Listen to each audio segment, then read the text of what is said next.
Jordan confined its 10 million inhabitants to their homes in a sweeping one-day curfew on Friday that brought public life to a complete stop in a stepped-up bid to stem the spread of the coronavirus, witnesses and officials said. The government said the 24-hour curfew that began Thursday at midnight, with a shutdown that encompassed shops, bakeries and even pharmacies and left open only hospitals and emergency services, was needed if Jordan was to avert a major outbreak. We sought through a complete curfew today to gauge our ability and to prepare ourselves for the worst, God forbid, Prime Minister Omar Rizaz told state television.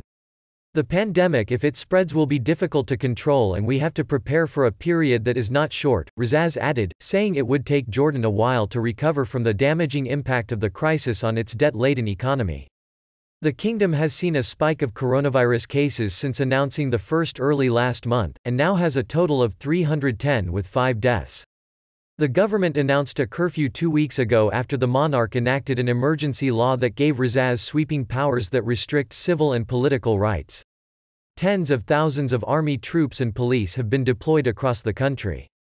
Movement has also been banned between governorates and the capital. The army has confiscated dozens of cars that violated the ban on vehicles, with drivers facing a year in prison and heavy penalties.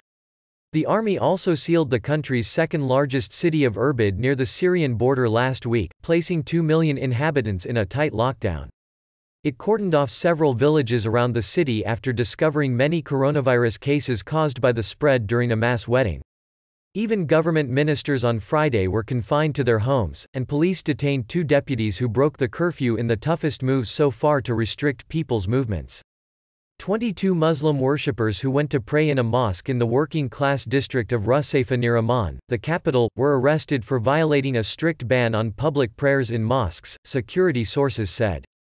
The government said it would relax the curfew on Saturday to allow movement by foot for people to buy goods from local groceries and bakeries during daytime.